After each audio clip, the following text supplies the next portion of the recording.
मेरे प्यारे दोस्तों, आओ चले एक और नई दिलचस्प भरी सपनों की दुनिया में। आप लोगों को लगेगा आप भी उस दुनिया की सैर कर रहे हैं। अभी आप कहानी पे डूब जाएं उससे पहले चैनल को सब्सक्राइब कर दे। अगर आपको कहानी पसंद आए तो वीडियो को लाइक करें और प्यारा सा कमेंट करना न भूलें। धन्यवाद। नॉवल का नाम वेपन मास्टर है। अध्याय 311 से 320। दिव्य अस्त्र मंडप के सामने नए उच्च श्रेणी के अस्त्र परिशोधक, जो आज दोपहर परीक्षण कर रहे थे, अभी तक तितर बितर नहीं हुए थे। जब उन्होंने परीक्षण स्मारक के सामने की गतिविधि देखी तो वे एक दूसरे को निराशा से देखने से नहीं रोक सके।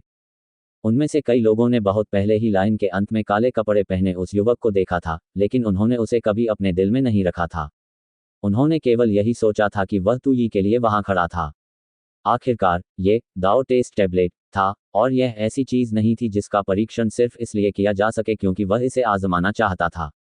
यदि नव उन्नत सैनिक लापरवाही से दाव परीक्षण गोलियों को छूने के लिए नहीं दौड़ते तो दिव्य हथियार मंडप उन्हें दंडित करने से खुद को कभी नहीं रोक पाता। बहुत से लोग पलक झपकते ही दिव्य अस्त्र मंडप की ओर देखने लगे थे। यदि कुछ भी गलत नहीं हुआ तो नए उच्च श्रेणी के हथियार परिशोधक के लिए परीक्षा लेने का प्रभारी व्यक्ति जल्द ही बाहर आकर उन्हें रोक देगा। ये बदमाश कहां से आया? उसकी हिम्मत कैसे हुई इतना हंगामा करने की? दिव्य अस्त्र मंडप के अंदर दरवाजे के किनारे लंबी मेज के पीछे पीले कपड़े पहने आदमी, जो पहले से ही अपनी सीट पर वापस आ गया था, ने बाहर का हंगामा देखा और तुरंत क्रोधित होकर हवा में उछल पड़ा। जैसे ही पीले कपड़े वाला आदमी चिल्लाने वाला था, उसे कुछ याद आ गया और उसने अपनी भौहें सिकोड़ ली। इसके बाद उन्होंने पंजीकरण पुस्तिका उठाई जो पहले से बंद थी और जल्दी से उसे वापस पलट दिया। यह सही है, वास्तव में एक है। मैं उसकी पहचान जांचना भूल गया। कोट।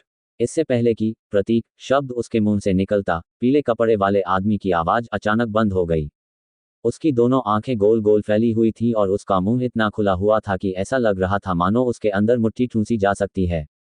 उसका कुछ दुबला पतला चेहरा अविश्वसनीय आश्चर्य और अविश्वास से भरा हुआ था। तांग हुआन। पृष्ठ पर मौजूद दोनों पात्र मानो वज्र में तब्दील हो गए हों, जो उसके मन में गड़गड़ाहट और उछाल भर रहे थे। तांग हुआन। अरे, क्या मैं कुछ देख रहा हूं? कोट। काफी देर के बाद पीले कपड़े वाला आदमी अंततः होश में आया। उसने पहले अपनी आंखें जोर से रगड़ी, फिर दोबारा देखा, ये वास्तव में वह शब्द है। तांग हुआन। वह तांग हुआन जो 16 वर्ष की आयु में ही उच्च श्रेणी के हथियार परिशोधक के पद पर पहुंच गया था। वह वास्तव में स्वर्गीय फोजिंग सिटी में आया था। Coat dot. भाई शेन, क्या ये हो सकता है कि आप उसके बारे में बात कर रहे हैं? दिव्य शस्त्र मंडप की सबसे ऊपरी मंजिल पर खिड़की के सामने हरे वस्त्र पहने बुजुर्ग ने अपने बगल में खड़े लंबे और मजबूत बुजुर्ग को देखा। 20 वर्ष की आयु के आसपास एक नया उच्च रैंकिंग वाला हथियार परिशोधक। शालोंग एम्पायर का कोई गीत नहीं। वह बच्चा न तो इतना लंबा था, न ही वह इतना छोटा था। मो युन साम्राज्य का झटका। यह सही नहीं है। जानकारी के अनुसार वह व्यक्ति केवल 20 वर्ष का है, लेकिन वह 40 वर्ष का दिखता है। महान तांग साम्राज्य, उग्र लहरों का शहर, तांग हुआन। हरे वस्त्र पहने बुजुर्ग की आंखें अचानक चमक उठी। वह खुद को रोक नहीं सका और जोर से बोला, क्या ये तांग हुआन हो सकता है? ये तांग हुआन ही होगा। ये तांग हुआन ही था, एक नव उन्नत उच्च स्तरीय हथियार परिशोधक जो 20 वर्ष का भी नहीं था। यह उग्र तरंगों वाले शहर के तांग हुआन के अलावा और कौन हो सकता था? मैंने कभी नहीं सोचा था कि वह वास्तव में स्वर्गीय फोजिंग सिटी में आएगा। कोट। जैसे ही उसने बोलना समाप्त किया, हरे कपड़े पहने बूढ़ा आदमी गहरी सांस लेने से खुद को रोक नहीं सका। उसकी दोनों आंखें पहले से ही लंबे और मजबूत बूढ़े आदमी पर लौट आई थीं, और उसकी आंखों में अदम्य खुशी देखी जा सकती थी। वह लंबा और मजबूत बूढ़ा आदमी दिव्य हथियार मंडप का महान कुलगुरु शेन गुवान था। हालांकि उनका रवैया इसे मौन स्वीकृति के बराबर था। मैं सोच रहा था कि तुम अचानक स्वर्गीय फोजिंग सिटी में क्यों लौट आए? तो ऐसा इसलिए हुआ क्योंकि यह छोटा लड़का यहाँ आया था। थोड़ी देर बाद हरे वस्त्र पहने बूढ़े व्यक्ति ने अपनी भावनाओं को शांत किया और प्रत्याशा में जोर से हंस दिया। ये तांग हुआन लंबे समय से प्रसिद्ध है। आज मेरे क्षितिज को व्यापक बनाने और यह देखने का सही समय है कि वह नीचे दाव परीक्षण स्मारक पर किस प्रकार की उपकरण विधि उपलब्धियां प्रदर्शित कर सकते हैं। अगर यह आप हैं, पुराने भाई, तो आप निराश नहीं होंगे। शेन गुवान भी मुस्कुराहट से भरी हुई थी। यह जरूरी नहीं कि सच हो। दाव परीक्षण पट्टिका पर निर्वाण पवित्र अग्नि वास्तविक क्यूई की साधना के समान हो सकती है, लेकिन इससे अधिक मदद नहीं मिल सकती। यद्यपि वह प्रतिभाशाली है, फिर भी वह एक उच्च स्तरीय हथियार परिशोधक है, जिसे अभी अभी पदोन्नत किया गया है। जब उसने ये कहा, तो हरे कपड़े पहने बूढ़ा आदमी रुका और धीरे से बोला, मेरे अनुमान के अनुसार उसकी परीक्षा का परिणाम 18 से 20 वर्ष के बीच होना चाहिए। मुझे लगता है कि वह 21 से आगे निकल जाएगा। शेन गुवान हंसा। चूंकि भाई शेन इतने आश्वस्त हैं, तो क्यों न हम शर्त लगाएं। हरे कपड़े पहने बूढ़े आदमी के चेहरे पर मुस्कान थी। अगर मैं जीत गया तो मुझे अपना नॉन फेज स्टोन दे देना, और अगर मैं हार गया तो तुम्हें मेरा उल्का पत्थर दे देना। भाई रुओ, मैं तो मात्र 2 सेंट ग्रेड मनी हूं और आपने पहले ही मुझ पर अपनी नजरें गड़ा दी हैं। शेन गुवान अनजाने में हंस पड़ा। ठीक है, मैं तुम्हारे साथ शर्त लगाऊंगा, लेकिन अगर तुम हार गए तो मुझे तुम्हारा उल्कापिंड नहीं चाहिए, बस मुझे अपना वज्र हथौड़ा दे दो। इस बारे में हरे कपड़े पहने बूढ़े आदमी का दाहिना हाथ जो उसकी दाढ़ी को सहला रहा था, थोड़ा रुक गया। ऐसा लग रहा था कि वह थोड़ा हिचकिचा रहा है। अगर तुम में आत्मविश्वास नहीं है बूढ़े भाई, शेन गुवान ने जानबूझकर चिढ़ाया। किसने कहा कि? ठीक है, मैं आपके नॉन फेज स्टोन पर दांव लगाने के लिए वज्र हथौड़ा का उपयोग करूंगा। भाई शेन, मैं जीत गया हूं। हरे वस्त्र पहने बुजुर्ग हंस पड़े। यह निश्चित नहीं है कि कौन जीतेगा और कौन हारेगा। कोट। परीक्षण चरण स्मारक के सामने तांग हुआन अभी भी बिना 1 इंच भी हिले जेड टैबलेट को पकड़े हुए था। तभी तांग हुआन की आंखें बिना पलक झपकाए चौड़ी हो गईं। डेंटियन के भीतर नौ यांग दिव्य भट्टी और आत्मा की गोली तेजी से घूम रही थी। असली क्यूई गोली शरीर में रिसती रही। जेड टैबलेट की सामग्री बेहद खास थी। असली क्यूई के प्रवेश के बाद ये वास्तव में सुचारू रूप से बहता था। तांग हुआन की धारणा क्षमता पहले ही अभूतपूर्व स्तर तक बढ़ चुकी थी। जैसे ही जेन्युइन क्यूई तेजी से तैरा, विशाल जेड टैबलेट तांग हुआन की दृष्टि से गायब हो गया। इसके स्थान पर इसकी जगह अनेक क्रॉसिंग रेखाएं आ गईं जो अत्यंत सघन और जटिल थीं। यहां तक कि तांग हुआन की आंखों में दिव्य हथियार मंडप, ये 3 शब्द भी मकड़ी के जाले जैसी रेखा से ढके हुए थे। अरे, दिव्य हथियार मंडप के लोग क्या कर रहे हैं? ऐसा क्यों है कि उसे रोकने के लिए कोई आगे नहीं आया? क्या ऐसा हो सकता है कि उन्होंने अभी तक उसे नहीं खोजा है? यह कैसे संभव है? क्या ये लड़का सचमुच उच्च श्रेणी का हथियार परिशोधक हो सकता है? नहीं, कोई इतना युवा हथियार परिशोधक कैसे हो सकता है? कोट। किसने कहा नहीं? क्या फ्यूरियस वेव्स सिटी की तांग हुआन उनमें से एक नहीं है? इतने बड़े गौरव महाद्वीप में तांग हुआन के पास केवल एक ही है। इसके अलावा तांग हुआन अभी भी उग्र लहरों के शहर में है। वह संभवतः यहाँ कैसे आ सकता है? ये बच्चा सचमुच नाटक कर रहा है। ये सचमुच ऐसा ही दिखता है। कोट। तांग हुआन स्थिर रहा, लेकिन आसपास के मार्शल योद्धा आश्चर्यचकित थे। यदि उन्होंने कहा कि वह एक उच्च श्रेणी का हथियार परिशोधक था, तो वह बहुत छोटा था।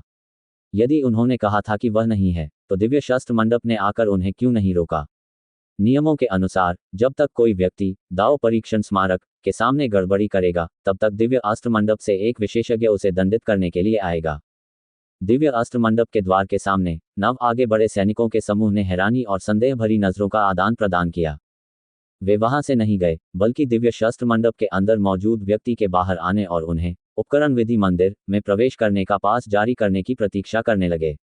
हालांकि वह व्यक्ति इस बात को भूल गया था, क्योंकि वह अत्यंत अजीब भाव से सीधे टेस्ट टैबलेट को देख रहा था। कितनी अजीब बात है। नीले वस्त्रधारी बुजुर्ग ने तांग हुआन की ओर देखा जो जेड पट्टिका के सामने खड़ा था, और फिर पलक झपकते ही दिव्य शस्त्र मंडप के भीतर पीले वस्त्रधारी व्यक्ति की ओर देखा। वह बुदबुदाने से खुद को नहीं रोक सका। वह छोटा भाई वास्तव में उच्च श्रेणी का हथियार परिशोधक तो नहीं हो सकता, है ना? अन्यथा उन्होंने हमें अभी तक टूल्स मेथड हॉल के लिए पास टोकन क्यों नहीं दिया है? कोट। यह सचमुच संभव है। काले कपड़े पहने एक मध्यम आयु वर्ग के व्यक्ति ने भी अवचेतन रूप से सिर हिलाया। इतने युवा नए उच्च रैंकिंग वाले हथियार रिफाइनर के लिए एकमात्र व्यक्ति जिसे मैं जानता हूं वह फ्यूरियस वेव्स सिटी का तांग हुआन है। हालांकि वह अभी भी फ्यूरियस वेव्स सिटी में है और वहां 1000 जनरल शिविर द्वारा संरक्षित है। वह नहीं आया। कोट। मैं एक और जानता हूं। शालोंग एम्पायर के कुई की उम्र भी लगभग 20 वर्ष थी, लेकिन उनका आंकड़ा गलत था। ऐसा कहा जाता है कि ये कुई पंथ बहुत छोटा है। 40 वर्ष की एक अधेड़ महिला ने भी भौहें सिकोड़ी। क्या ये हो सकता है कि तांग हुआन और कुई जी के अलावा कोई नया युवा उच्च स्तरीय हथियार परिशोधक भी हो? ग्लोरी कॉन्टिनेंट इतना बड़ा है कि 1 या 2 प्रतिभाशाली टूल्स मेथड का अचानक प्रकट होना संभव है, हालांकि हम उनके बारे में नहीं जानते। सफेद दाढ़ी और बाल वाले एक अन्य बूढ़े व्यक्ति ने मुस्कुराते हुए कहा। कोट। जब भीड़ आपस में चर्चा कर रही थी, वुयिशन ने उन्हें बीच में नहीं रोका। इसके बजाय उसने दाओ टेस्ट टैबलेट के सामने खड़ी दुबली पतली आकृति को आश्चर्य भरी आंखों से देखा। मैं उससे पूछूंगा क्या हो रहा है। वह अधेड़ उम्र का आदमी जो एक समय तांग हुआन के सामने था, अब और नहीं रुक सका। एक ठंडी सांस के साथ वह दिव्य शस्त्र मंडप की ओर चला, लेकिन जैसे ही उसने अपने पैर आगे बढ़ाए, भीड़ में से आश्चर्य की चीख सुनाई दी। उसने अवचेतन रूप से अपना सिर घुमाया और देखा कि तांग हुआन, जो काफी देर से जैद स्मारक के सामने खड़ा था, अंततः वहां से चला गया था।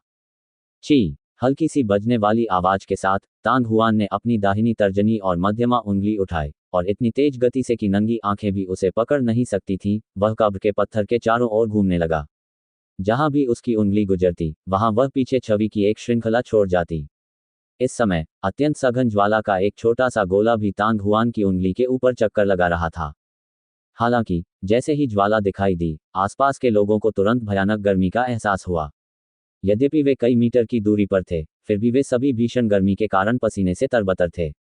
उन्हें अजीब सा एहसास हो रहा था कि जैसे उनके शरीर को आग लगा दी जाएगी। अगले ही क्षण स्मारक से बड़ी मात्रा में अग्नि सी लाल आभा उठने लगी। ये शीघ्र ही हवा में संघनित हो गया, तथा और भी अधिक तीव्र ऊष्मा सभी दिशाओं में फैल गई। पब फ्यूचर द्वारा विज्ञापन। जहां भी ये गुजरता, अंतरिक्ष में लहरें उठती प्रतीत होती।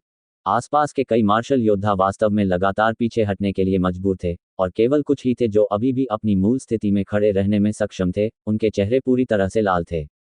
कितनी तेज गर्मी है, कितनी तेज गति है। यह आदमी निश्चित रूप से एक उच्च स्तरीय हथियार परिशोधक है। हो सकता है कि वह पहले ही उपकरण विधि उपलब्धियों के माध्यम से उच्च स्तरीय हथियार परिशोधक की सीमा तक पहुंच चुका हो। उसकी सच्ची अग्नि इतनी शक्तिशाली कैसे हो सकती है? ये वास्तव में यंग मास्टर यिक्सियन की सच्ची आग से भी अधिक शक्तिशाली है। कोट। अरे, क्या यह आदमी हथियार शोधन मास्टर हो सकता है? इतनी कम उम्र में उच्च रैंकिंग वाले हथियार परिशोधक बहुत कम हैं। ये हथियार शोधन मास्टर कैसे हो सकता है?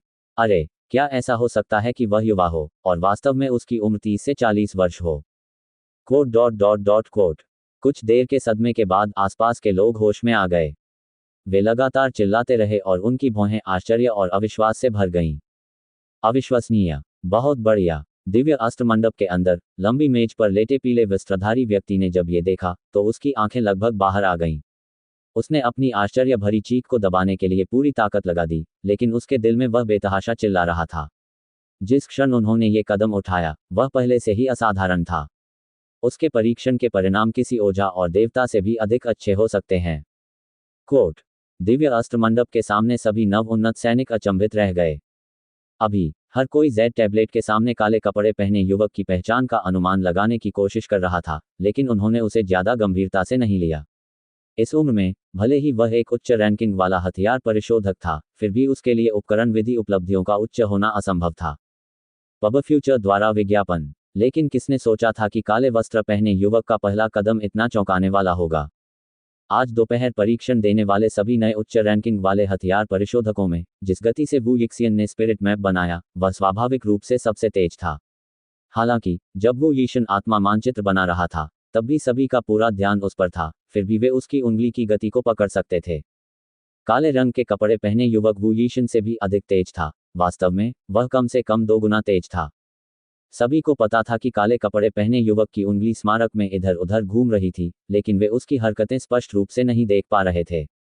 उनकी आंखों में वे लगातार चमकती और गायब होती प्रतिच्छवियां देखते थे। यद्यपि सभी लोग अपनी पूरी ताकत लगा रहे थे, फिर भी उनकी आंखें चौंधिया रही थीं, और वे ये नहीं बता पा रहे थे कि उंगली कहां जा रही है। स्पिरिट मैप बनाने की गति इतनी भयानक थी, लेकिन काले कपड़े पहने युवक द्वारा खींची जा रही लेप्टों से उत्पन्न गर्मी भी बहुत भयानक थी।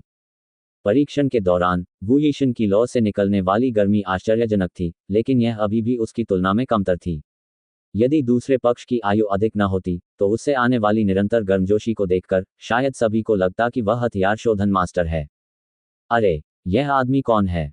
भूरे रंग के कपड़े पहने एक छोटे और पतले आदमी ने दाव टेस्ट टैबलेट के ऊपर आसमान की ओर सीधे देखा, और चिल्लाए बिना नहीं रह सका, उसने कितनी शक्ति का उपयोग किया है।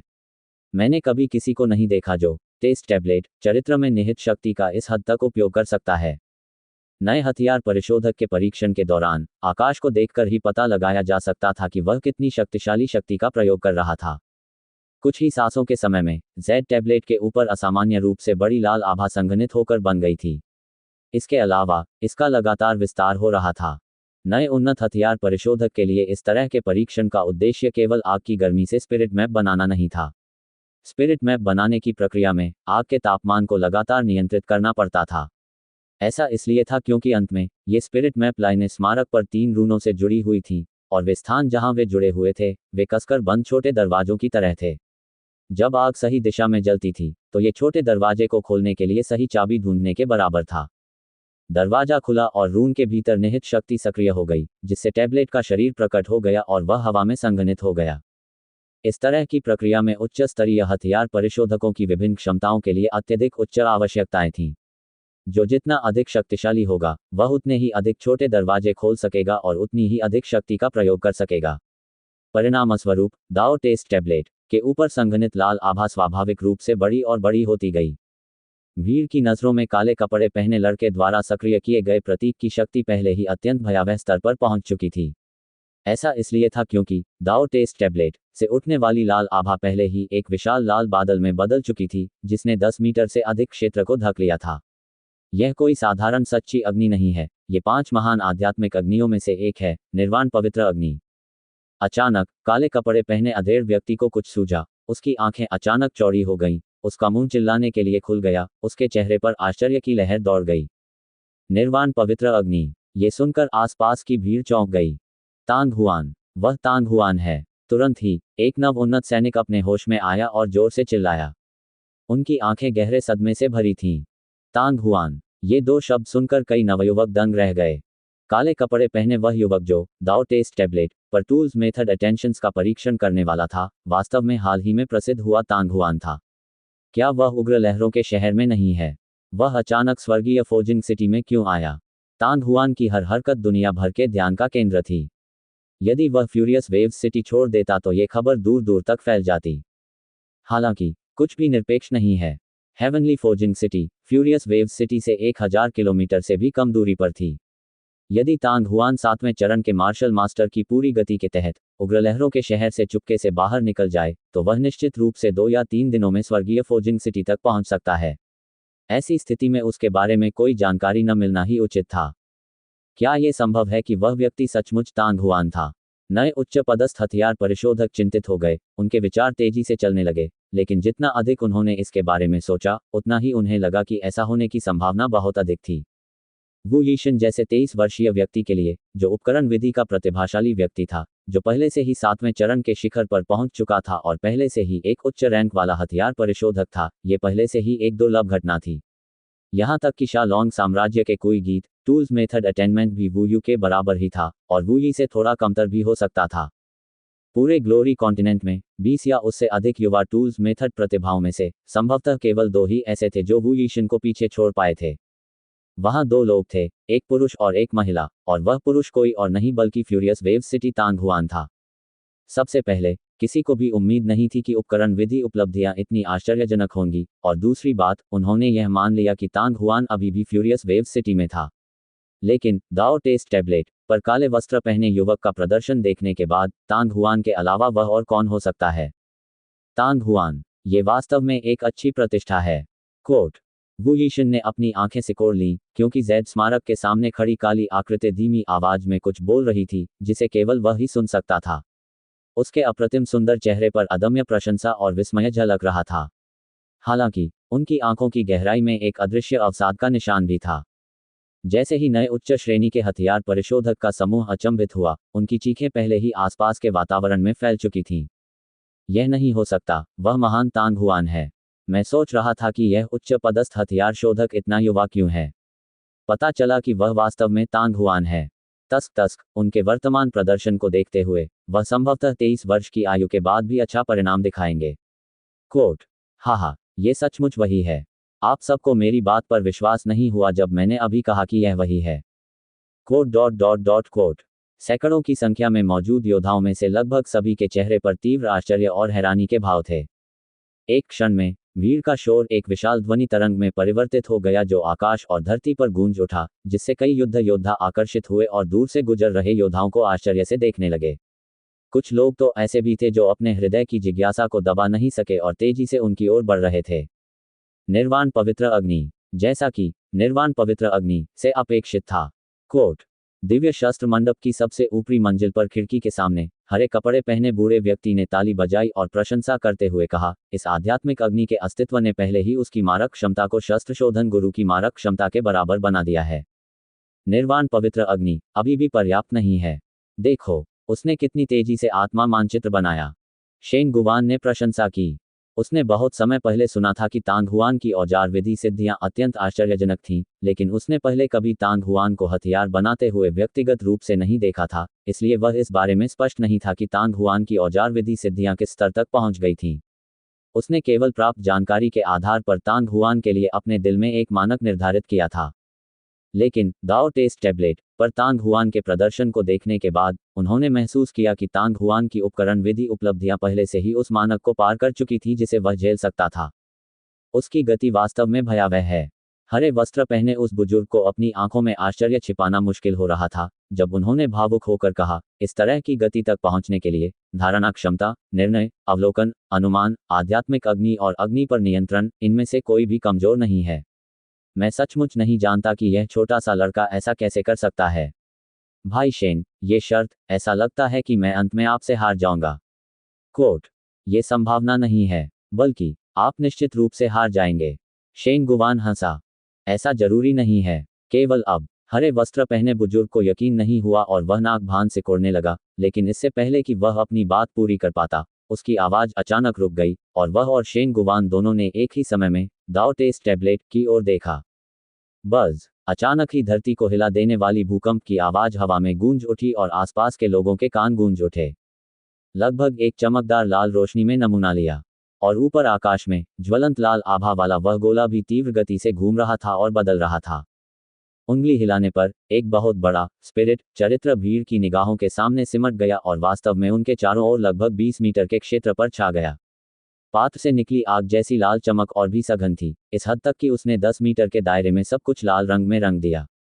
रून द्वारा उत्सर्जित ऊष्मा हास्यास्पद रूप से प्रबल थी। जो भीड़ पहले ही काफी पीछे हट चुकी थी, उसे भी उसी समय पीछे हटना पड़ा। कुछ ही देर बाद टैबलेट के चारों ओर की लाल रोशनी गायब हो गई और ऊपर आसमान में स्थित विशालकाय रून भी शीघ्रता से निर्मित होकर विलुप्त हो गया। हालांकि जैसे ही प्रतीक लुप्त हुआ, ऊर्जा की एक लहर जो पहले से भी अधिक भयावह थी, एक उग्र लहर की तरह सभी दिशाओं में फैल गई। यह अत्यंत विशाल था। 1 या 2 सांसों के छोटे से अंतराल में ही कई हजार मीटर के दायरे में मौजूद सभी मार्शल योद्धा इस आभा से स्तब्ध रह गए। इस हमले का खामियाजा विशेष रूप से जैड स्मारक के आसपास मौजूद भीड़ को भुगतना पड़ा। यहां तक कि 8वें चरण के अत्याचारी मार्शल लॉर्ड भी अवाक रह गए। ची, एक अज्ञात समय के बाद रेशम जैसी पतली आवाज ने सभी को जगा दिया। तत्काल ही भीड़, जिसे सांस लेने का भी समय नहीं मिला था, ने एक सहज प्रतिक्रिया के रूप में दाओ टेस्ट टैबलेट के निचले दाहिने कोने की ओर देखा। लाल रेखाओं से प्रकट होने वाली चमकदार रोशनी ने लगभग सभी की आंखें अंधी कर दी थीं। 12 लाल रेखाएं। उस स्थान पर 12 लाल रेखाएं दिखाई दी। सभी ने अपनी सांस रोक ली, किसी ने कोई आवाज नहीं की। तांग हुआन की उंगली से उत्पन्न कोमल ध्वनियों के अलावा क्षेत्र में कोई अन्य हलचल नहीं थी। दाओ टेस्ट स्मारक के निचले दाहिने कोने में आंखों को चीर देने वाली लाल रोशनी की रेखाएं थीं, जिन्हें देखकर हर किसी को अपनी आंखों पर विश्वास करना मुश्किल हो रहा था। ये केवल पहला प्रतीक था, फिर भी तांग हुआन के परिणाम पहले से ही इतने भयानक स्तर तक पहुंच चुके थे। ऐसे बहुत से नए उन्नत उपकरण थे जिनका परीक्षण पूरा होने के बाद भी दाओ परीक्षण टैबलेट पर 10 से अधिक लाल रेखाएं नहीं दिखाई दी। यहां तक कि वू यीशन जैसे अत्यंत प्रतिभाशाली और दुर्लभ टूल्स विधि विशेषज्ञ ने भी पहले 2 प्रतीकों के प्रकट होने के बाद केवल 12 लाल रेखाएं ही जोड़ी।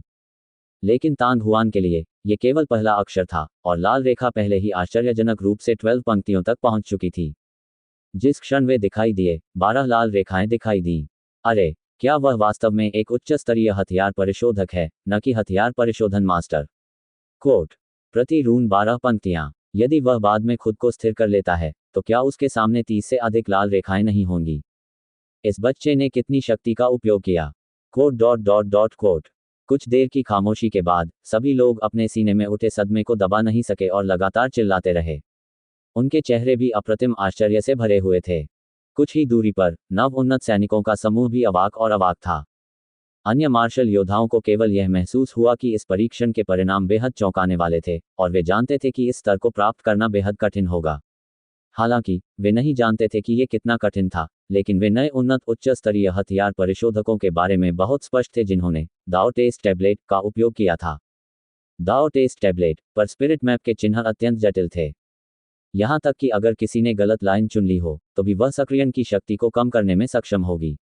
जब उन्होंने दाओ परीक्षण टैबलेट की स्थिति की जांच की तो वे केवल सबसे स्पष्ट स्पिरिट मैप पैटर्न ही चुन सके। हालांकि सबसे स्पष्ट बात जरूरी नहीं कि सबसे अच्छी हो। हालांकि वे इस बारे में कुछ नहीं कर सकते थे। ऐसा इसलिए था क्योंकि दाओ परीक्षण स्मारक का निरीक्षण करने के लिए सभी के पास समय सीमा थी। 1/4 घंटा ही सीमा होगी। इतने कम समय में सबसे शक्तिशाली हथियार शोधन मास्टर भी संभवतः दाओ टेस्ट टैबलेट में स्पिरिट मैप को पूरी तरह से समझने में सक्षम नहीं होगा। मुझे मत बताइए कि इस बच्चे ने दाओ टेस्ट टैबलेट के सभी स्पिरिट मैप को पूरी तरह से समझ लिया है। काफी देर के बाद नीले वस्त्रधारी बुजुर्ग ने अंततः एक कड़वी मुस्कान के साथ इस छोटे से क्षेत्र की खामोशी को तोड़ा। पब फ्यूचर द्वारा विज्ञापन, ये कैसे संभव है? एक अधेड़ महिला ने बिना सोचे समझे अवचेतन रूप से अपना सिर हिला दिया। दाओ परीक्षण टैबलेट में आत्मा मानचित्र की जटिलता के आधार पर यदि कोई 15 मिनट के भीतर स्पष्ट रूप से इसकी जांच करना चाहता है तो उसकी इंद्रियां, अनुमान और अन्य क्षमताएं कितनी भयावह होनी चाहिए। इससे कोई फर्क नहीं पड़ता कि तांग हुआन कितना प्रतिभाशाली था, वह अभी भी एक नवोन्नत हथियार परिशोधक था। इसके अलावा तांग हुआन का नाम दुनिया भर में गूंजने का मुख्य कारण यह था कि उसने माजी तलवार घाटी से 108 तलवार मुहर प्राप्त की थी और निर्वाण पवित्र अग्नि भी प्राप्त की थी। चाहे वह तलवार की मुहर हो या आध्यात्मिक अग्नि, दोनों ही तांग हुआन की ताकत को काफी बढ़ा सकते थे। हालांकि इन दोनों चीजों का दाओ परीक्षण स्मारक पर केवल सीमित प्रभाव पड़ा। यदि ऐसा नहीं होता तो वह पहले रन पर 12 लाल धागों को कैसे सक्रिय कर सकता था? काले कपड़े पहने मध्यम आयु वर्ग के व्यक्ति के चेहरे पर भी व्यंग्यात्मक मुस्कान थी। मुझे आश्चर्य है कि इस दाओ टेस्ट टैबलेट के प्रत्येक रून के लिए कितनी लाल रेखाएं प्रकट की जा सकती हैं। वह पहले प्रतीक में निहित शक्ति को सीमा तक नहीं बढ़ा सकता था, है ना? कोट।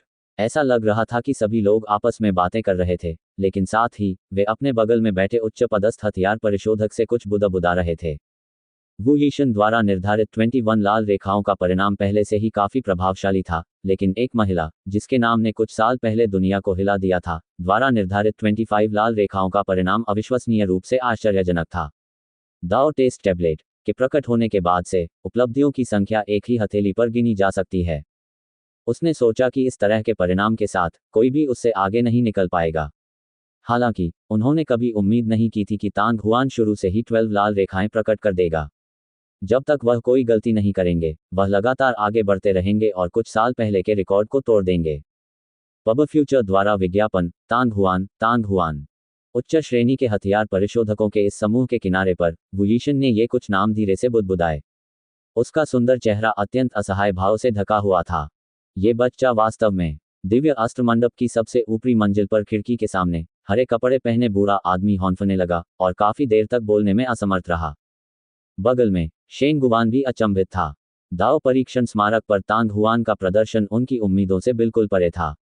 भले ही उसे तांग हुआन पर अधिक भरोसा था, लेकिन उसने कभी नहीं सोचा था कि यह इस तरह खत्म होगा। 12 लाल रेखाएं, ये दाओ परीक्षण स्मारक पर प्रत्येक रून की सीमा है। काफी देर बाद ही हरे कपड़े पहने बूढ़े व्यक्ति को होश आया। उसका चेहरा अजीब था और वह समझ नहीं पा रहा था कि हंसे या रोए। क्या ये बच्चा अंत में 36 लाल रेखाएं बना पाएगा? शेन गुवान ने अपनी आंखें बड़ी करके धीरे से कहा। यह सचमुच संभव है। हरे वस्त्र पहने बूढ़े व्यक्ति ने अपना माथा रगड़ा। उसे समझ में नहीं आ रहा था कि हंसे या रोए। लगता है मैं सचमुच ये शर्त हार जाऊंगा। मेरा वज्र हथौड़ा। कोट। जैसे ही उसने बोलना समाप्त किया, हरे कपड़े पहने बूढ़े व्यक्ति का चेहरा दर्द से भर गया। यदि तुम मेरे बड़े भाई हो तो जल्दी ही मेरे हो जाओगे। अब इसके बारे में मत सोचो। ये सुनकर शेन गुवान अपनी हंसी रोक नहीं सका। कोट। ची। वह मधुर ध्वनि एक धागे की तरह थी जो उसकी उंगली की नोक से बह रही थी। जेड टैबलेट के सामने तांग हुआन का दिमाग किसी भी चीज में व्यस्त नहीं था। उसकी उंगलियां बिजली की तरह चलती रहीं, बिना किसी हिचकिचाहट के पूरे समय अपनी प्रारंभिक गति बनाए रखी।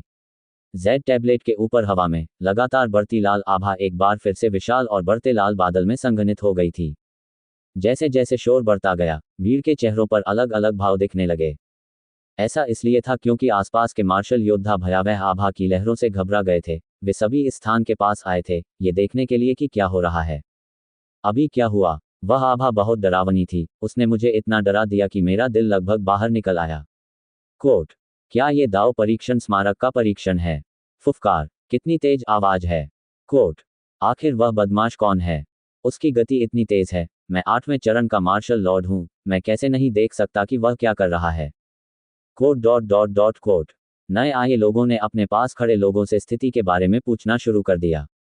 बज़: हालांकि इस समय एक बार फिर टेस्ट टैबलेट से एक जबरदस्त आवाज गूंजी। इससे आकाश हिल गया और आसपास का सारा शोर दब गया। तुरंत ही जेड पट्टिका पर लिखा शब्द सैनिक और आकाश में लाल बादल से तेजी से परिवर्तित हो रहा शब्द सैनिक एक के बाद एक अत्यंत चमकदार उग्र लाल चमक के साथ फूट पड़ा, जिससे लोगों के पास अपनी आंखें सिकोड़ने के अलावा कोई विकल्प नहीं बचा। और इस क्षण उत्साह की एक हिंसक लहर ज्वार की तरह आगे बढ़ी, जिससे हर किसी को इसका विरोध करने के लिए क्रमिक रूप से अपनी वास्तविक क्यूई को जुटाना पड़ा। इस समय सभी के दिलों में जो सदमा था उसे शब्दों में बयां नहीं किया जा सकता।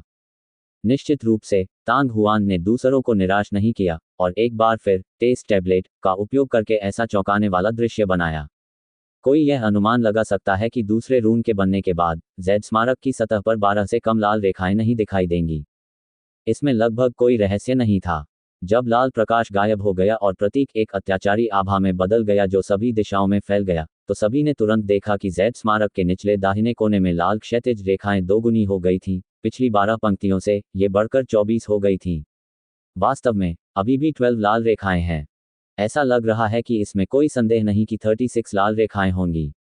मैंने शुरू में सोचा था कि 25 लाल रेखाओं के परिणाम पहले से ही सीमा है। ये सोचना कि इसमें केवल 2 अक्षर के साथ 24 पंक्तियां होंगी, तो वह तांग हुआन है। कोई आश्चर्य नहीं, कोई आश्चर्य नहीं। मैंने सोचा था कि पहले 2 रूनों को एक साथ जोड़ने पर 12 लाल रेखाएं सामने आएंगी। मुझे उम्मीद नहीं थी कि एक रन 12 हो जाएगा। कोट. जेड स्मारक द्वारा प्रकट किए गए परिणामों के संबंध में यद्यपि मार्शल योद्धा हैरान थे, वे पहले से ही मानसिक रूप से तैयार थे। परिणामस्वरूप उन्होंने बहुत जल्दी वास्तविकता को स्वीकार कर लिया। आसपास की भारी हलचलों से तांग हुआन को कोई परेशानी नहीं हुई। ची! घंटियों की आवाज लगातार गूंज रही थी। तांग हुआन पूरी तरह से घनीभूत स्पिरिट मैप पैटर्न में डूबा हुआ था और उसने पहले ही अपनी गति को सीमा तक बढ़ा दिया था। जेड पट्टिका पर मंडप शब्द के चारों ओर लगभग हर जगह तांग हुआन की उंगलियों की परछाई थी। ऐसा लग रहा था जैसे 1 दर्जन से अधिक उंगलियां एक ही समय में तेजी से चित्र बना रही हों, जिससे ये समझ पाना बहुत मुश्किल हो गया कि क्या हो रहा है। एक क्षण बाद तांग हुआन ने फिर अपनी उंगली उठाई। बज़! कांपती हुई आवाज, ऐसा लग रहा था मानो सबके कान के पर्दे फाड़ देना चाहती हो। क्षण भर में ठोस लाल प्रकाश ज्वालामुखी विस्फोट की तरह फट पड़ा। आसपास का स्थान गहरे लाल रंग में रंगा हुआ था। जेड टैबलेट के सामने तांग हुआन ने राहत की सांस ली। उसकी उंगली की नोक पर लगी ज्वाला अचानक गायब हो गई और उसकी भौहों के बीच एक अदृश्य थकावट की रेखा उभर आई। इस दाव टेस्ट टैबलेट पर उन्होंने पीछे नहीं हटे। यद्यपि पिछले परीक्षण की अवधि अधिक लंबी नहीं थी, फिर भी मानसिक एवं बौद्धिक ऊर्जा की खपत अथाह थी। वह केवल इन 3 रूनों की शक्ति का उपयोग कर सकता था, लेकिन तांग हुआन के लिए ये 10 से अधिक हथियार बनाने से भी अधिक थकाऊ होगा। सौभाग्यवश पूरी प्रक्रिया को अभी भी सही माना गया। जब वह सोच रहा था, तांग हुआन ने अवचेतन रूप से जेड स्मारक के निचले दाहिने कोने की ओर देखा। 10, 20, 30, 36। कोट: जैसे ही उसने लाल रेखाओं की संख्या गिनना समाप्त किया, तांग हुआन चौंक गया। इससे पहले हुई परीक्षा के दौरान तांग हुआन का पूरा ध्यान परीक्षा पर था और वह जरा भी विचलित नहीं हुआ था। इसके अलावा शुरू से अंत तक उसने अपने परीक्षण के परिणामों को नहीं देखा था और उसने अपने आसपास की गतिविधियों पर भी कभी ध्यान नहीं दिया था। अब जाकर उसे अपने परीक्षण के परिणाम पता चले। तांग हुआन ने सोचा था कि उसके पास भी 25 लाल रेखाएं होनी चाहिए और यदि अधिक होती तो उसके पास केवल 28 ही होती। वू यिक्सियन की तुलना में 15 अधिक थे और महिला की तुलना में 11 लोग अधिक थे। क्या ये थोड़ा ज्यादा नहीं है? तांग हुआन इस बारे में सोचने से खुद को रोक नहीं सका। जैसे ही तांग हुआन स्तब्ध रह गया, लाल रोशनी और हवा में शब्द तेजी से एक दूसरे के करीब आ गए और बिखर गए। वह राजसी और असामान्य आभा तीसरी बार प्रकट हुई। अगले ही क्षण भीड़ में से धरती हिला देने वाला शोर मच गया। क्या तुमने देखा? 36! यह वास्तव में 36 है। कोट: दाओ टेस्ट टैबलेट के प्रकट होने के इतने वर्षों बाद भी ऐसा कोई उच्च स्तरीय हथियार परिशोधक कभी नहीं आया जिसका परिणाम 30 पंक्तियों से अधिक रहा हो, है ना? 30 पंक्तियों से अधिक की तो बात ही छोड़िए, 28 भी नहीं। ये तांग हुआन वास्तव में रिकॉर्डों का अभिशाप है। मैजी स्वॉर्ड वैली में उन्होंने सम्राट माउंटेन और रिवर के 72 स्वॉर्ड सील का रिकॉर्ड तोड़ा और अब उन्होंने टेस्ट टैबलेट के परिणामों का रिकॉर्ड भी तोड़ दिया। Quote quote dot dot dot quote कुछ ही समय में हजारों मार्शल योद्धा दिव्य अस्त्र मंडप के सामने एकत्र हो गए। पहले और दूसरे रन के साथ तांग हुआन के प्रदर्शन को देखते हुए तीसरे रन के साथ असामान्य व्यवहार के किसी भी लक्षण को दिखाने की संभावना शून्य के करीब थी। पहले 2 रन का परिणाम 24 लाल रेखाएं था, उसके बाद तीसरे का परिणाम 24 लाल रेखाएं था। चाहे कुछ भी हो, ये रिकॉर्ड तोड़ने में सक्षम होगा। वैसे सभी को ऐसे ही परिणाम की उम्मीद थी। हालांकि जब भीड़ ने जेड स्मारक पर 36 लाल रेखाएं देखी तो उनका दिल कांप उठा। आखिरकार ये परिणाम बहुत ही चौंकाने वाला था। निर्वाण पवित्र अग्नि का विलय और 108 तलवार मुहर प्राप्त करना। फिलहाल इन 36 लाल रेखाओं के परिणाम मेरे लिए कुछ भी नहीं है। आसपास के शोर से तांग हुआन जाग गया। राहत के क्षण में उसने अपने हाथों को आसपास की ओर मोड़ा और हंसते हुए आगे बढ़ गया। तांग हुआन की हरकतों को देखकर विरोधी मार्शल योद्धा अवचेतन रूप से एक तरफ हट गए और उसके लिए रास्ता बना दिया। ठीक है। दिव्य अस्त्र मंडप के अंदर दरवाजे के किनारे लंबी मेज के पीछे पीले कपड़े पहने आदमी को अचानक होश आ गया। उसने मेज पर जोर से पटक दिया और जल्दी से तांग हुआन के परीक्षण आरेख के परिणाम पुस्तिका पर दर्ज कर लिए। संख्याएं लिखने के बाद पीले कपड़े वाला व्यक्ति उत्साह से जोर जोर से हंसने लगा, मानो दाव परीक्षण स्मारक पर अपना कौशल दिखाने वाला तांग हुआन नहीं बल्कि वह स्वयं था। 36 लाइनें। दिव्य शस्त्र मंडप की सबसे ऊपरी मंजिल पर हरे वस्त्र पहने बुजुर्ग ने खिड़की से बाहर निकलकर आह भरी। दूसरे शब्दों में वह केवल 36 तक ही पहुंच सकता है, अन्यथा उसके परीक्षा परिणाम संभवतः और भी हास्यास्पद होंगे। शेन गुवान भी भावुक होकर हंसे। इतने साल हो गए हैं, लेकिन वास्तव में एक उच्च स्तरीय हथियार परिशोधक है जो उन 3 पात्रों के भीतर निहित शक्ति को चरम सीमा तक बढ़ाने में सक्षम है। ये सचमुच बहुत आश्चर्यजनक है। यदि हमने इसे अपनी आंखों से नहीं देखा होता तो भले ही ये खबर फैल जाती, मुझे डर है कि बहुत से लोग इस पर विश्वास नहीं करते। कोट यह सही है। मुझे आश्चर्य है कि जब उस लड़की को यह समाचार पता चलेगा तो वह क्या सोचेगी। हरे कपड़े पहने बुजुर्ग ने आंखें घुमाई और अपनी लंबी दाढ़ी पर हल्के से हाथ फेरा। उसका चेहरा अचानक अजीब हो गया। वह लड़की शेन गुवान के माथे पर एक अजीब सी मुस्कान उभरी, लेकिन वह तुरंत शरारती ढंग से हंस पड़ा। अगर तुम बड़े भाई हो तो उस लड़की का जिक्र मत करो। चलो अब वज्र हथौड़ा के बारे में बात करते हैं। हमारे लिए इस बारे में बात करना बेहतर है। भाई शेन, इस बारे में चिंता मत करो। वह वज्र हथौड़ा कुछ खास नहीं है। अन्यथा भाई शेन, मैं तुम्हें अब भी उल्कापिंड दिवस दूंगा। हरे वस्त्र पहने बूढ़े आदमी का चेहरा सख्त हो गया। दाहिना हाथ जो उसकी ठोड़ी के नीचे काली दाढ़ी को सहला रहा था, अचानक नीचे गिर गया। उसने वास्तव में कुछ को हटा दिया था। मुझे केवल वज्र हथौड़ा चाहिए। अगर आप पुराने भाई हैं तो मुझे मत बताइए कि आप कर्ज से मुकरना चाहते हैं। शेन गुवान ने हरे वस्त्र पहने बूढ़े आदमी को चंचल नजर से देखा। यह कैसे संभव है? हरे कपड़े पहने बूढ़े व्यक्ति ने अपनी भौहें उठाई और झुंझलाहट में शेन गुवान की ओर देखा। बस तुम रुको, मैं तुम्हें अभी वज्र हथौड़ा देता हूं। हल्की सी खर्राटों के साथ हरे कपड़े पहने बूढ़ा आदमी मुड़ा और चला गया। जब वह एक कदम आगे बढ़ता तो उसका चेहरा हिल जाता और उसके चेहरे पर अत्यधिक दर्द के भाव दिखाई देते। किसने कहा कि वज्र हथौड़ा अच्छी वस्तु नहीं है?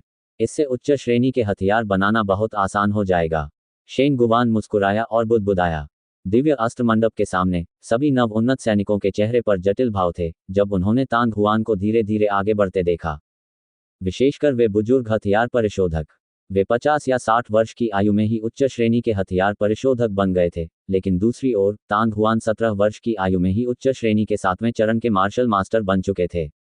तांग हुआन ने सभी को अपने हाथ दिखाए और फिर एक तरफ खड़ा हो गया। जब उसकी नज़र उस अधेड़ उम्र के आदमी पर पड़ी जो कभी उसके सामने खड़ा था, तो उसने शरारत से कुछ बार पलकें झपकाईं।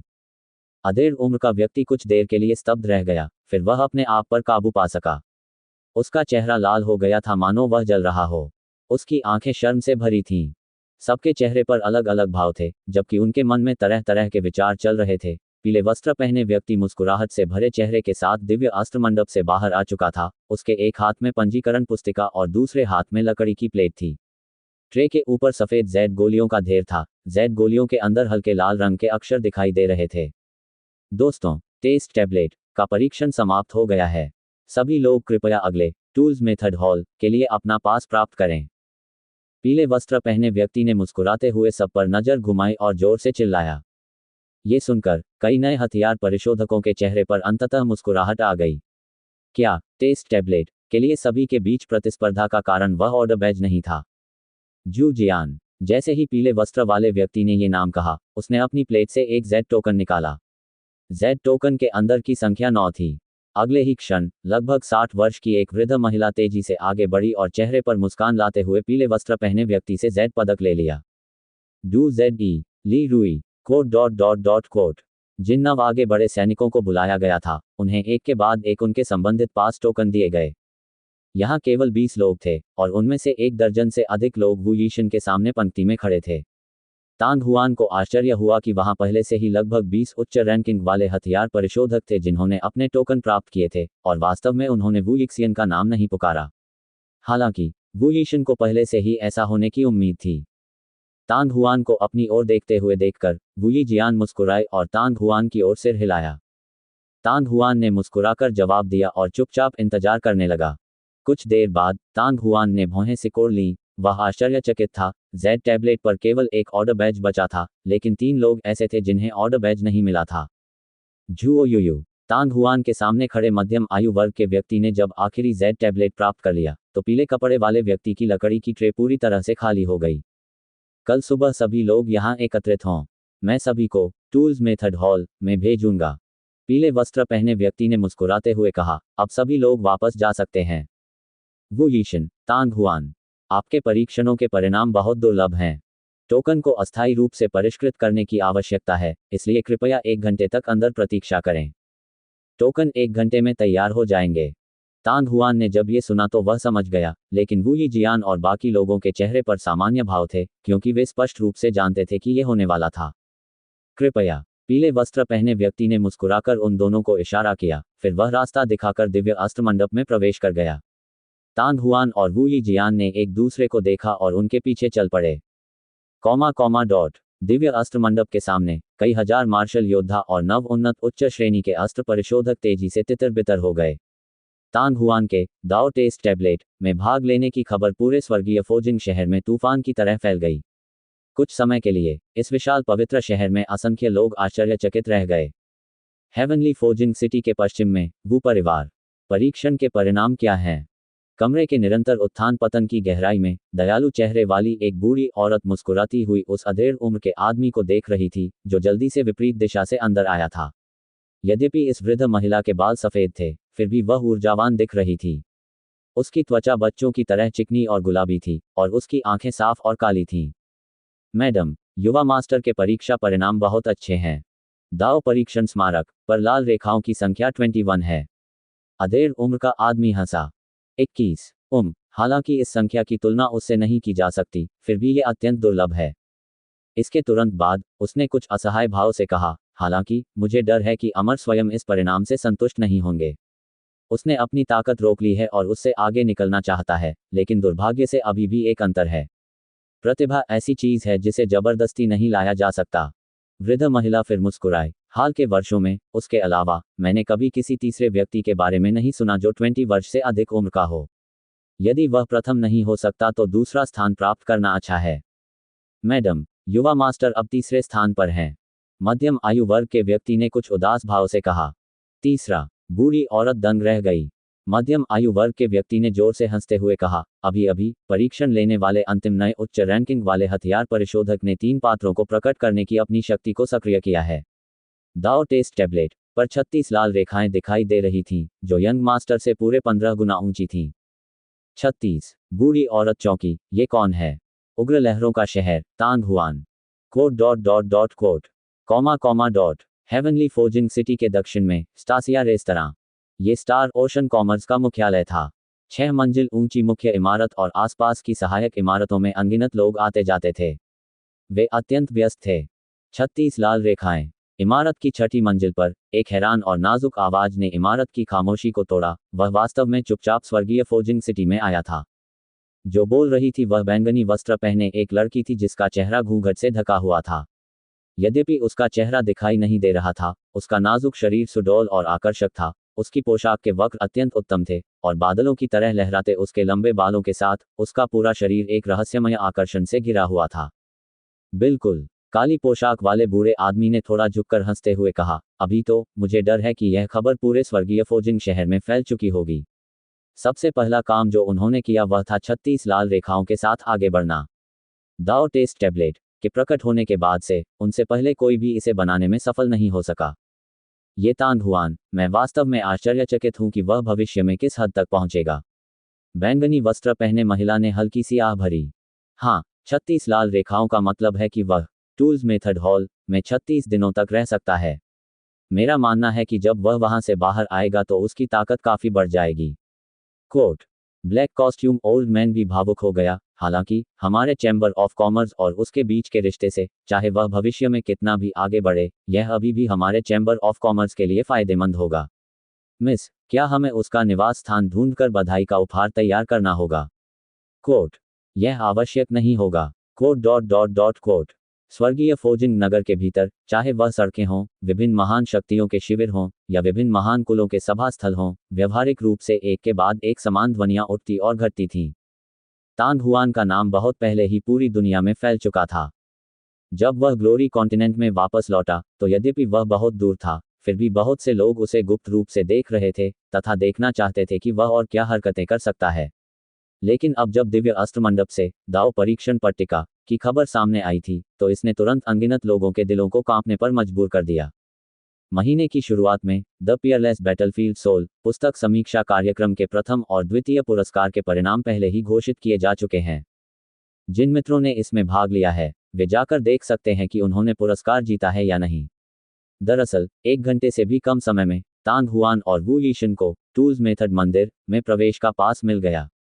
पदक के अंदर प्रत्येक पदक पर एक संख्या अंकित थी। वू यीशन की उम्र 21 वर्ष थी, तान हुआन की उम्र 36 वर्ष थी। जब वे दोनों दिव्य अस्त्र मंडप से बाहर निकले तो बाहर पहले से ही बहुत कम लोग थे। दूसरी ओर दिव्य अस्त्र मंडप से संबंधित घरों में अभी भी शोर और उत्साह भरा हुआ था और समय समय पर बड़ी संख्या में लोग आते जाते रहते थे। भाई तान हुआन, अलविदा। वू यी जियान ने अचानक मुस्कुराते हुए तान हुआन की ओर अपने हाथ बढ़ाए। ओह भाई वू, अलविदा। तान हुआन चौंक गया और उसने सम्मान से वू यी जियान की ओर अपने हाथ बढ़ाए। वू यी जियान ने दूर जाने से पहले तान हुआन को फिर से देखकर मुस्कुराया। उसकी मुस्कुराहट अजीब लग रही थी, मानो उसने कोई बड़ा बोझ उतार दिया हो, लेकिन साथ ही ऐसा भी लग रहा था जैसे उसमें शरारत और खुशी का भाव छिपा हो। इससे तान हुआन उलझन में पड़ गया और उसे थोड़ा आश्चर्य हुआ। जब वह दिव्य हथियार मंडप में आदेश बैच का इंतजार कर रहा था, वू यी जियान ने कुछ नहीं कहा और तान हुआन ने भी कुछ नहीं कहा। परीक्षा के बाद तान हुआन को बहुत थकावट महसूस हुई, जिसके कारण उसकी जरा भी रुचि नहीं रही। वह बस फर्श पर बैठे रहे, ध्यान करते रहे और आराम करते रहे। अब उसकी आत्मा में बहुत सुधार हो गया था। हालांकि वू यीशन की हरकतों से वह काफी हैरान हो गया। वह महसूस कर सकता था कि वू यी जियान का उसके प्रति कोई बुरा इरादा नहीं था, कम से कम फिलहाल तो नहीं। यही कारण था कि तान हुआन अभी अभी उसके कार्यों से हैरान था। एक क्षण के बाद तान हुआन इतना आलसी हो गया कि वह इसके बारे में और अधिक सोचने में असमर्थ हो गया। उसने अपना हृदय शांत किया और दिव्य अस्त्र मंडप के सामने वाले मार्ग पर चल पड़ा। 100 मीटर से अधिक चलने के बाद तान हुआन ने देखा कि उसके पीछे बहुत सारे लोग थे, चाहे वह प्रकाश में हो या अंधेरे में। इस बारे में तान हुआन को उम्मीद थी कि ऐसा होगा, लेकिन उसने इसे दिल पर नहीं लिया। वह इस बात को लेकर बहुत स्पष्ट थे कि यदि उनकी पहचान उजागर हो गई तो निश्चित रूप से उनकी हर हरकत पर बहुत ध्यान दिया जाएगा। तान हुआन तुरंत अपने घर नहीं लौटा। इसके बजाय वह व्यस्त मुख्य सड़क पर चलता हुआ सीधे हेवनली फोजिंग सिटी के दक्षिणी भाग की ओर चला गया। लगभग 1 घंटे बाद, मैंने कभी नहीं सोचा था कि हम इतनी जल्दी फिर मिलेंगे। भाई तान हुआन, कृपया बैठ जाइए। शहर के दक्षिण में स्टार सी की छत पर बैंगनी कपड़े पहने और चेहरे पर घूंघट डाले एक महिला ने तान हुआन को देखा जो बड़े कदमों से अंदर आ रहा था। तो ये लेडी जिंग यान है। तान हुआन की आंखें आश्चर्य से चमक उठीं और तुरंत बाद उसके चेहरे पर मुस्कान आ गई और वह अपने सामने प्रार्थना की चटाई पर पैर मोड़कर बैठ गया। उस समय जब स्टार ओशन कॉमर्स फैंगमिंग माउंटेन पर फीनिक्स स्पिरिट मार्शल मीटिंग की मेजबानी कर रहा था तो उसने पहले भी इस बैंगनी कपड़े वाली महिला को देखा था। हालांकि तान हुआन की समझ उसके बारे में केवल यही जानने तक सीमित थी कि उसका नाम जिंग यान था। अभी अभी तांग हुआन इस स्टारसिया रत्न भंडार के किनारे पहुंचा था और दुकानदार ने उसे यहां आने के लिए आमंत्रित किया था। उसने कहा कि कोई उससे मिलना चाहता था। तांग हुआन को आश्चर्य ये हुआ कि जो व्यक्ति उससे मिलना चाहता था वह जिंगियान नाम की एक रहस्यमयी महिला थी। तांग हुआन के दृष्टिकोण से स्टार महासागर वाणिज्य में इस जिंगियान की स्थिति का अत्यंत सम्मान किया जाना चाहिए, अन्यथा ले मिंग और अन्य लोग उसके आदेशों का पालन नहीं करेंगे। अब उसने जो देखा उससे तांग हुआन के अनुमान की पुष्टि हो गई। ये स्टारसी रेस्तरां स्टार ओशन कॉमर्स का मुख्यालय था। इस स्टारसी टॉवर की छत पर रहने में सक्षम होने के कारण जिंगियान की पहचान स्पष्ट थी। भाई तांग हुआन, मैंने सुना है कि आप बड़ी मात्रा में उच्च स्तरीय रत्न खरीदना चाहते हैं। जिंगियान की आंखें हिल गईं, उसकी भौहों के बीच की मुस्कान और भी चौड़ी हो गई। बिल्कुल, तांग हुआन ने सिर हिलाया और मुस्कुराया। मिस जिंगियान, मुझे आश्चर्य है कि कितने उच्च श्रेणी के रत्न हैं जिनका मूल्य 2 लाख सोने से अधिक है। हमेशा 1000 होते हैं। जिंगियान हंसा। भाई तांग हुआन को कितने की जरूरत है? उन सभी को, तांग हुआन ने बिना किसी हिचकिचाहट के कहा। उन सभी को। ये सुनकर जिंगियान चौंकने से खुद को रोक नहीं सका। उसकी आंखों में कुछ संदेह था। भाई तांग हुआन, क्या आप बाद में उन सभी को ले जाने की योजना बना रहे हैं? उसने पहले कभी किसी को एक साथ इतने उच्च कोटि के रत्न खरीदते नहीं देखा था, यहां तक कि दिव्य शस्त्र मंडप को भी नहीं। यह सही है। तांग हुआन के मुंह के कोने पर एक हल्की सी मुस्कान आ गई और उसने अपनी छाती से बत्तख के अंडों के आकार के 2 पत्थर निकाले। संत रैंक दानवसार पत्थर। जिंगियान चिल्लाई। उसकी आंखों में आश्चर्य की झलक दिखाई दी। जाहिर है उसने उम्मीद नहीं की थी कि तांग हुआन ऐसा खजाना निकाल लेगा। 2 संत रैंक दानवसार पत्थर। क्या मैं इसे ऐसे ही 1000 उच्च श्रेणी के रत्नों के साथ बदल सकता हूं? तांग हुआन ने मुस्कुराते हुए कहा। एक पर्याप्त है। जिंगियान को होश आया और उसने अपनी खूबसूरत आंखें कुछ बार झपकाईं। भाई तांग हुआन, आपको जिन उच्च श्रेणी के रत्नों की आवश्यकता है उन्हें मूल रूप से सोने के सिक्कों से खरीदा जा सकता है, लेकिन ये संत श्रेणी के दानवसार पत्थर अमूल्य खजाने हैं। यदि आप इसे नीलामी में बेचते हैं तो चाहे इसकी कीमत 300 मिलियन या 400 मिलियन स्वर्ण सिक्के ही क्यों न हो, संभवतः ऐसे लोग होंगे जो इसे खरीदना चाहेंगे। इसकी गणना करने के बाद यदि आप इसे saint rank diamond essence stones के साथ उच्च श्रेणी के रत्नों के लिए एक्सचेंज करते हैं तो हमारे स्टार ओशन कॉमर्स को आप पर बहुत बड़ा लाभ होगा। यदि मिस जिंगियान को खेद है तो मेरी ओर से इस पर ध्यान देने में कोई बुराई नहीं है, चाहे आप 3 उजाड़ जेड चट्टानें ढूंढ पाएं या नहीं। तांग हुआन ने दिल खोलकर हंसते हुए पवित्र श्रेणी के दानव मूल पत्थरों में से एक को जिंगियान के सामने रख दिया, जबकि अन्य पवित्र श्रेणी के दानव मूल पत्थर को उसकी छाती में रख दिया। एक उच्च श्रेणी के रत्न के बदले में पवित्र श्रेणी के दानव मूल पत्थर का उपयोग करने के अलावा तांग हुआन के पास कोई विकल्प नहीं था। आखिरी फीनिक्स स्टोन को कल ही जियो बुदियन ने खा लिया था। यदि उसने इसके लिए कुछ राशन तैयार नहीं किया तो जियो बुदियन टूल्स मेथड हॉल में प्रवेश करने तक भूखा मर जाएगा। आखिरकार वह टूल्स मेथड हॉल में केवल 1 या 2 दिन नहीं बल्कि 36 दिन तक रहे। Green Z rock. जिंगियान ने अपनी भौहें उठाईं और फिर उसकी आंखों में समझ की झलक दिखाई दी। ये उजाड़ जेड स्टोन एक अत्यंत उच्च गुणवत्ता वाला जल गुण रत्न है और इसका प्रभाव स्वर्गीय लकड़ी के पत्थर से कम नहीं है। भाई तांग हुआन, आप उजाड़ जेड स्टोन का उपयोग करना चाहते हैं। मुझे लगता है कि आप अपने हथियार को ऊपर ले जाने के लिए इसका उपयोग करने की योजना बना रहे हैं। मिस जिंगियान की आंखें सचमुच बहुत तेज हैं। तांग हुआन ने हंसकर कहा। किसी उच्च गुणवत्ता वाले हथियार का उच्च स्तर तक पहुंचना आसान बात नहीं होगी। सबसे कठिन काम था उपयुक्त रत्न ढूंढना। तांग हुआन ने ड्रैगन फीनिक्स भाला बनाने के लिए फीनिक्स स्टोन और हेवनली वुड स्टोन का उपयोग किया था। यदि वह आगे बढ़ना चाहता था तो उसे उच्च श्रेणी के जल गुण रत्न का उपयोग करने की आवश्यकता थी और इसका प्रभाव स्वर्गीय लकड़ी के पत्थर से कम नहीं हो सकता था। यदि वह आगे बढ़ने में असफल रहा तो भाले के अंदर का स्पिरिट मैप निश्चित रूप से गंभीर रूप से क्षतिग्रस्त हो जाएगा और तब तक पूरा भाला बर्बाद हो जाएगा।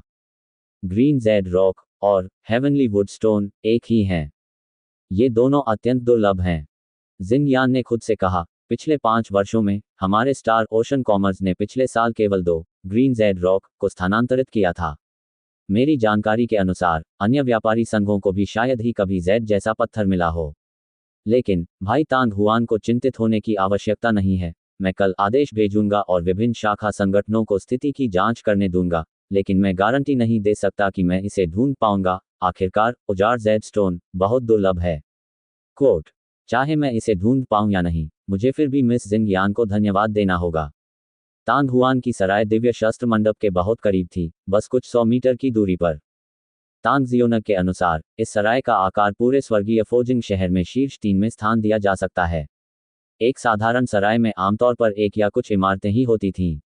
हालांकि इस सराय में केवल कुछ ऊंची इमारतें थीं और इनके अलावा छोटे शांत और सुंदर आंगनों की भी कतारें थीं।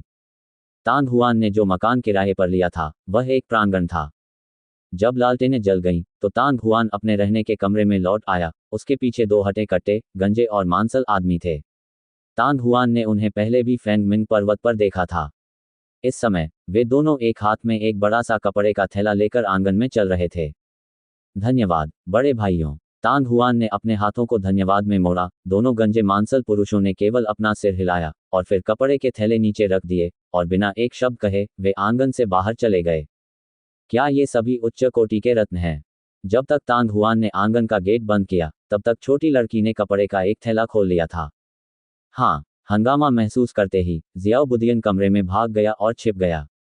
अनेक उच्च कोटि के रत्नों की आभा को महसूस करते हुए वह तुरंत खुशी से चिल्लाया और कमरे से बाहर निकलकर छोटी लड़की द्वारा खोले गए विशाल कपड़े के थैले में घुस गया।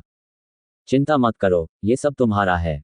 कौन? ये देखकर कि जियो बुदियन का पूरा शरीर रत्नों के ढेर में डूब गया था, तांग हुआन अपनी हंसी रोक नहीं सका, लेकिन अगले ही पल तांग हुआन का चेहरा बदल गया। उसने दीवार के दाहिनी ओर देखा और गहरे लाल रंग की तलवार की मूठ पकड़ ली, जिससे उसके शरीर से एक अत्यंत तीखी तलवार की आकृति बाहर निकल आई। जिस क्षण तांग हुआन ने ये बात कही, छोटी लड़की का शरीर तनावग्रस्त हो गया। उसकी चमकदार काली आंखें दूसरी ओर देखने लगीं। उसके बगल में रखे बड़े बैग में जो छोटा लड़का खुशी खुशी इधर उधर खुदाई कर रहा था, वह भी अचानक शांत हो गया और जरा सी भी आवाज नहीं निकाली। हालांकि उस क्षण में ऐसा लगा जैसे पूरा स्थान जम गया हो और हर जगह एक गंभीर आभा छा गई हो। युवा मालिक, आश्चर्यचकित मत होइए, ये बूढ़ा नौकर यहाँ है। अचानक दीवार के बाहर एक बुजुर्ग की आवाज सुनाई दी। कुछ ही देर बाद एक छोटी सी आकृति आंगन की दीवार फांदकर आंगन में दाखिल हुई। वह कोई और नहीं बल्कि लू चेन था, हरे वस्त्र पहने एक बूढ़ा आदमी जिसके चेहरे पर झुर्रियां थीं। तो यह एल्डर लू है। तांग हुआन हंसा। उसके हाथ ने तलवार की मूठ छोड़ दी और तलवार का इरादा बिना किसी निशान के गायब हो गया। लगभग उसी समय छोटी लड़की का छोटा शरीर शिथिल हो गया और बगल के बैग से जियो बुदियन हंसने लगा और अचानक भारी माहौल गायब हो गया। जब शान शान अभी भी फ्यूरियस वेव्स सिटी में था, तब भी लू चेन को जियो बुदियन के अस्तित्व के बारे में पहले से ही पता था। इस समय उससे बचने की कोई आवश्यकता नहीं थी। स्टेज 7 मार्शल मास्टर के रूप में पदोन्नत होने के बाद यंग नोबल की ताकत में वास्तव में जबरदस्त बदलाव आया है। इस बूढ़े नौकर ने शुरू में सोचा था कि उसने अपनी क्षमताओं को काफी अच्छी तरह से छिपा लिया है, लेकिन कौन जानता था कि ये वास्तव में यंग नोबल द्वारा तुरंत खोजा जाएगा। यदि हम लड़े तो इस बूढ़े नौकर को डर है कि मैं अब यंग नोबल का मुकाबला नहीं कर पाऊंगा। कोट। वह अपनी गुप्त तकनीकों में बहुत आश्वस्त था और सोचता था कि 8वें चरण का मार्शल लॉर्ड भी उसके अस्तित्व का पता नहीं लगा पाएगा। हालांकि जैसे ही वह आंगन के करीब पहुंचा, तांग हुआन ने उसे छिप जाने के लिए आवाज लगा दी। बड़े लू बहुत विनम्र हैं। तांग हुआन ने हंसते हुए कहा, बड़े लू, मुझे आश्चर्य है कि आपकी युवा मिस इन दिनों कैसी हैं। लू चेन ने हंसते हुए कहा, युवा मास्टर, चिंतित होने की जरूरत नहीं है। युवा मिस अपनी साधना के महत्वपूर्ण क्षण में है और उन्हें परेशान नहीं किया जाना चाहिए। इसलिए युवा मास्टर को पता नहीं है कि वह स्वर्गीय फोजिंग सिटी में आ गया है। जब मिस अपनी साधना में निपुण हो जाएगी तो वह बूढ़ी औरत तुरंत मिस को यंग नोबल के बारे में खबर बताएगी। कोट। कोई जल्दी नहीं, कोई जल्दबाजी नहीं। तांग हुआन 2 बार सूखी हंसी हंसा और फिर पलक झपकते ही छोटी लड़की और जियो बुदियन को देखा और थोड़ा झिझकते हुए बोला, बड़े लू, इस जूनियर के पास कुछ है। जैसे कि वह जानता था कि तांग हुआन क्या कहना चाहता था, लू चेन ने अपना सिर हिलाया और मुस्कुराया, सर, कृपया टूल्स मेथड हॉल में जाने में संकोच न करें। बाकी सब कुछ, महोदय, आप इस बूढ़े नौकर के लिए छोड़ सकते हैं। धन्यवाद, एल्डर लू। कोट। रात शांतिपूर्वक बीत गई। अगले दिन जब आकाश में रोशनी होना शुरू ही हुई थी, तांग हुआन पहले ही दिव्य अस्त्र मंडप में पहुंच चुका था। पीले कपड़े वाले आदमी ने कल जो कहा था उसके अनुसार यह आज की सुबह थी। सुबह का समय 7 से 9 बजे के बीच का था और तांग हुआन ने अनुमान लगाया कि जब वह बाहर गया था तब लगभग 6 बजे थे। पहले तो उसने सोचा था कि वह काफी पहले ही पहुंच गया है, लेकिन उसने ये नहीं सोचा था कि उसके आगे अभी भी दर्जनों लोग होंगे। जब तांग हुआन प्रकट हुआ तो भीड़ थोड़ी बेचैन हो गई। वह तांग हुआन है। तस्क 17 साल की उम्र। वह सचमुच जवान है। 36 लाल रेखाएं। मुझे सचमुच नहीं पता कि उसने ये कैसे किया, लेकिन यह बहुत दुख की बात है। ये दुख की बात है कि मैंने कल सुबह अपना परीक्षण समाप्त किया और इसे नहीं देख सका। Quote quote dot dot dot quote. समय समय पर हल्की चहचहाहट की आवाजें सुनाई देती थीं। दर्जनों नवोन्नत लोगों ने तांग हुआन को एक जटिल अभिव्यक्ति के साथ देखा। उनमें से कुछ आश्चर्यचकित थे, कुछ ईर्ष्यालु थे, कुछ जलनशील थे, कुछ अथाह थे। तांग हुआन चुपचाप भीड़ के किनारे खड़ा था। चूंकि कोई भी बात करने के लिए नहीं आया था, इसलिए वह खुश था कि कोई भी उसे परेशान नहीं कर रहा था। समय उड़ गया। अधिक से अधिक उच्च स्तरीय हथियार परिशोधक एकत्रित हुए और थोड़ी ही देर में उनकी संख्या 70 से 80 हो गई, और जो अंतिम व्यक्ति दिखाई दिया वह वू और इम्मोर्टल दोनों ही प्रतीत हुए। उसने बर्फ जैसे सफेद कपड़े पहने हुए थे और परी की तरह सुंदर दिख रही थी। उसके जैद जैसे चेहरे पर एक हल्की मुस्कान लटकी हुई थी। ऐसा लगता है कि सभी लोग यहाँ हैं। सभी लोग कृपया मेरा अनुसरण करें। दिव्य अस्त्र मंडप का दरवाजा चरमराहट के साथ खुला और पीले वस्त्र पहने हुए आदमी की आकृति चमक उठी। उसकी आंखें चारों ओर घूम गईं और वह मुस्कुराया और सभी को देखकर हाथ हिलाया और सबसे पहले दिव्य अस्त्र मंडप में वापस आ गया। सभी लोग एक पंक्ति में अंदर गए और पीले कपड़े वाले आदमी के पीछे चले गए। वे तेजी से इस विशाल और खाली जगह से गुजरे और पीछे के दरवाजे से बाहर निकल गए। दिव्य अस्त्र मंडप के पीछे कई इमारतें थीं। पीले कपड़े पहने आदमी ने तांग हुआन, वुयिक्सियन और 80 से अधिक अन्य नए उच्च श्रेणी के हथियार परिशोधकों को लाया और बाईं ओर मुड़ गया। लगभग आधे चौथाई घंटे बाद एक असाधारण भव्य महल सबके सामने आ गया। Tools method hall. हर एक पात्र सुनहरी रोशनी से टिमटिमा रहा था, जो दूसरों की आंखों को चकाचौंध कर रहा था। इस समय, चाहे वह तांग हुआन हो, वुई जियान हो, या अन्य नए उच्च रैंकिंग वाले हथियार परिशोधक हों, उन सभी के चेहरे पर बेकाबू होकर प्रत्याशा के भाव थे। सफेद बाल और दाढ़ी वाला एक बूढ़ा आदमी इतना उत्साहित था कि उसका चेहरा लाल हो गया था और उसका शरीर हल्का हल्का कांप रहा था। ये टूल्स मेथड हॉल वास्तव में हथियार परिशोधक के लिए विरासत के स्थान के बराबर था। ये भी उनके दिलों में एक पवित्र भूमि थी, ठीक उसी तरह जैसे उस समय तलवार बनाने वाली घाटी थी। ये कहा जा सकता है कि ग्लोरी महाद्वीप में उच्च रैंकिंग वाले हथियार परिशोधकों में से कोई भी टूल्स मेथड मंदिर में प्रवेश नहीं करना चाहता था और कुछ दिनों तक वहां रहना चाहता था। टूल्स मेथड हॉल में प्रवेश पाना एक बड़ा सम्मान था, भले ही ये केवल कुछ दिनों के लिए ही क्यों न रहा हो। इस समय टूल्स मेथड हॉल का दरवाजा खुला था और एक युवक दरवाजे के पास खड़ा था। उसके हाथ में एक ट्रे थी और उस ट्रे पर कई छोटी छोटी लाल जेड की बोतलें थीं। सभी लोग, ये एक गोल समलन गोली है। एक गोली खाने से ये सुनिश्चित हो सकता है कि आपको एक दिन तक भूख नहीं लगेगी। सभी लोग कृपया अपने यात्रा टोकन में दी गई संख्या के अनुसार अपनी अपनी गोलियां प्राप्त करें। हॉल के प्रवेश द्वार पर पहुंचकर पीले वस्त्रधारी व्यक्ति ने मुस्कुराते हुए युवक के हाथ में रखी ट्रे की ओर इशारा किया और उसका परिचय कराया। प्रत्येक बोतल पर एक नंबर लिखा था और हर कोई आगे बढ़ गया। बहुत जल्दी ही तांग हुआन को 36 लेबल वाली एक जेड बोतल प्राप्त हुई। जैसे ही उसने बोतल खोली, एक हल्की नाजुक खुशबू फैली और बोतल के अंदर कई चमकदार लाल गोलियां दिखाई दी। वे सोयाबीन के आकार के ही थे और ऐसा लग रहा था कि वे पूरी छोटी जेड बोतल को भर देंगे। मैं आपके लिए बस इतना ही कर सकता हूं, कृपया। ये देखकर कि सभी नए उच्च श्रेणी के हथियार परिशोधकों को उनकी गोलियों की बोतलें मिल गई हैं, पीले कपड़े पहने आदमी ने अपने हाथों को कप के आकार में बनाया और मुस्कुराया। Quote dot dot dot quote. सभी लोग अब और इंतजार नहीं कर सके और तुरंत हॉल में भाग गए। यद्यपि दरवाजा खुला था, परंतु हॉल के बाहर खड़े होकर यह स्पष्ट नहीं हो पा रहा था कि अंदर क्या चल रहा था। ऐसा लग रहा था जैसे दरवाजे पर धुंध की मोटी परत छाई हुई है, लेकिन महल में प्रवेश करने के बाद यह अतुलनीय रूप से उज्ज्वल था और टूल्स मेथड पैलेस के अंदर की स्थिति भी सभी की दृष्टि में आ गई। तांग हुआन ने जल्दी से उस जगह को देखा और उसकी आंखों में एक अजीब सी रोशनी दिखाई दी। बाहर से देखने पर टूल्स मेथड हॉल को लकड़ी से बनाया जाना चाहिए था, लेकिन जब हॉल के अंदर गए तो देखा कि दीवारें और फर्श सफेद जेड जैसे थे। ये महल अत्यंत विशाल था और ठीक उसी तरह जैसे फीनिक्स नेस्ट में तांग हुआन पहले प्रवेश कर चुका था, आंतरिक स्थान एक क्षेत्र द्वारा अलग किया गया था। हालांकि फीनिक्स नेस्ट में 3 स्तर थे, जबकि इस स्थान में केवल 2 स्तर थे। बाहर और अंदर के बीच एक मेहराब था। हालांकि मेहराब भी धुंध से ढका हुआ था, जिससे दरवाजे और अंदर का दृश्य देखना मुश्किल हो रहा था। उस विशाल स्थान में कई छोटी छोटी जेड टेबलें, जो 2 फुट से भी कम लंबी थीं, करीने से सजाई गई थीं। प्रत्येक जेड टेबल पर एक जेड बॉक्स था और जेड टेबल पर एक चमकदार और पारदर्शी सफेद प्रार्थना चटाई रखी थी। दर्जनों नवोन्नत लोग तेजी से फैल गए और जेड टेबलों के चारों ओर घूमने लगे। बाकी 10 लोग सीधे अपने सामने स्थित मेहराब की ओर चले गए। इनमें 8वें चरण की ताकत वाले 2 लोग भी शामिल थे, जिन्होंने कल दोपहर ट्रायल मोनमेंट पर काफी अच्छा प्रदर्शन किया था।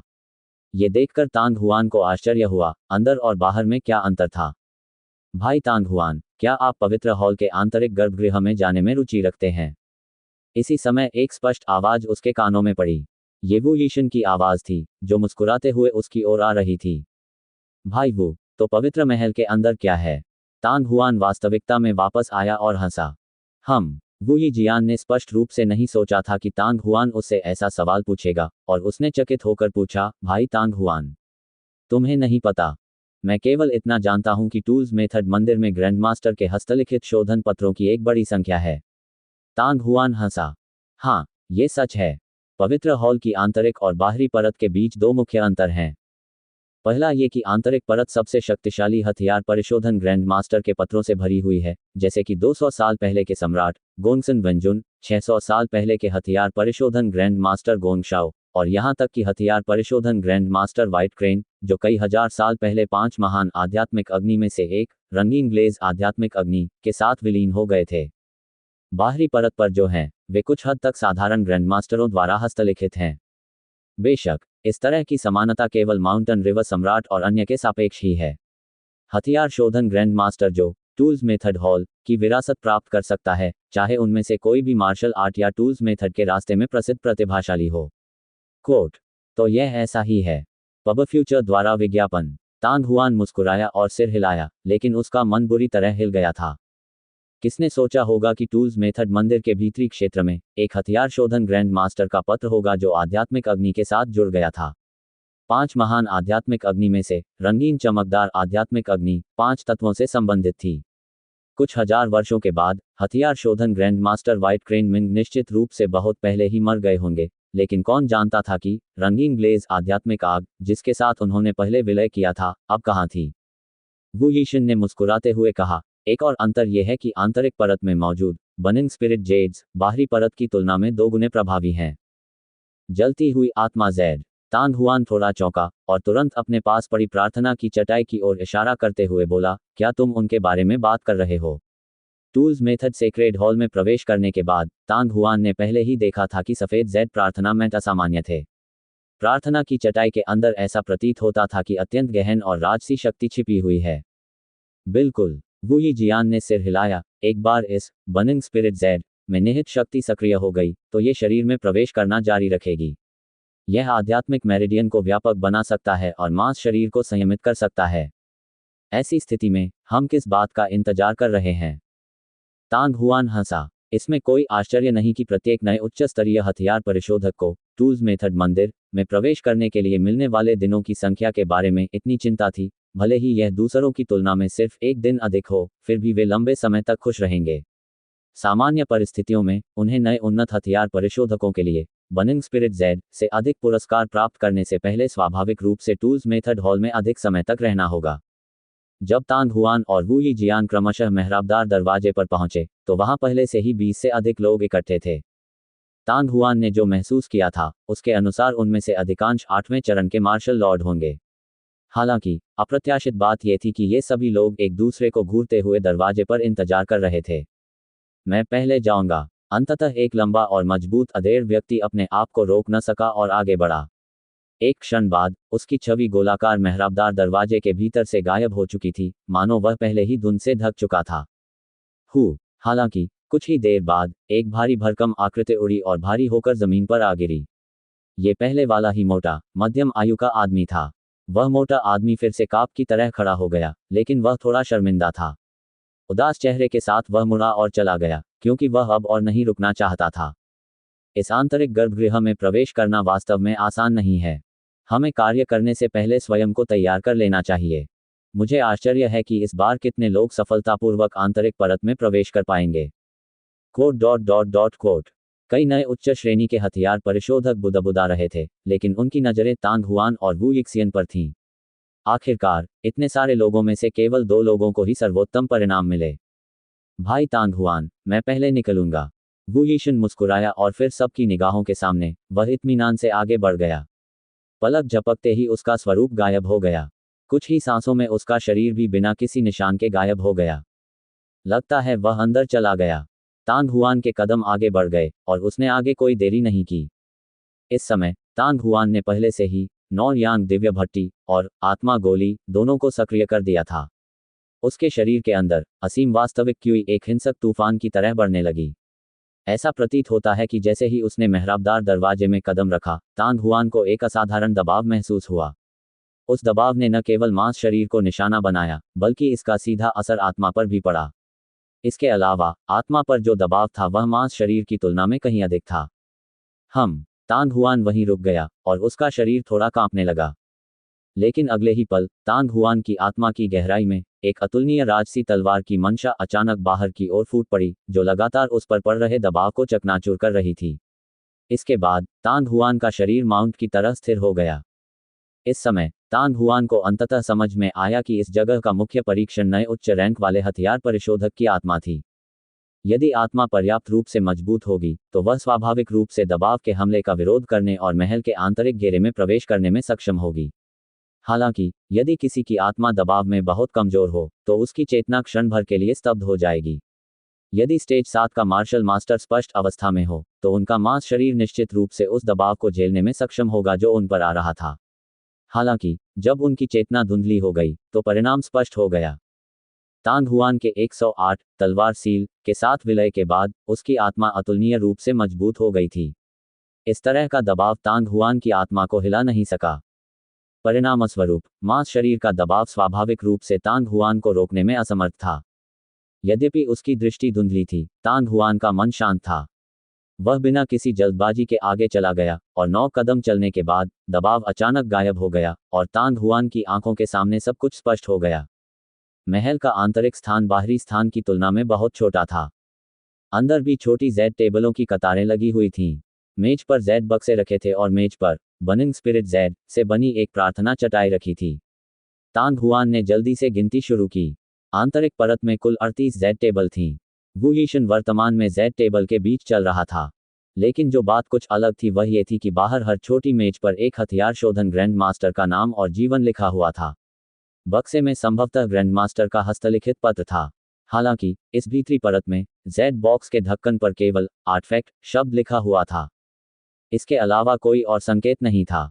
मुझे आश्चर्य है कि बक्से की सामग्री का कौन सा हिस्सा महामहिम का है, कौन सा भाग हथियार शोधन ग्रैंड मास्टर व्हाइट क्रेन का है। तांग हुआन ने दर्जनों जेड टेबलों को देखा और उसका मन तेजी से सोचने लगा।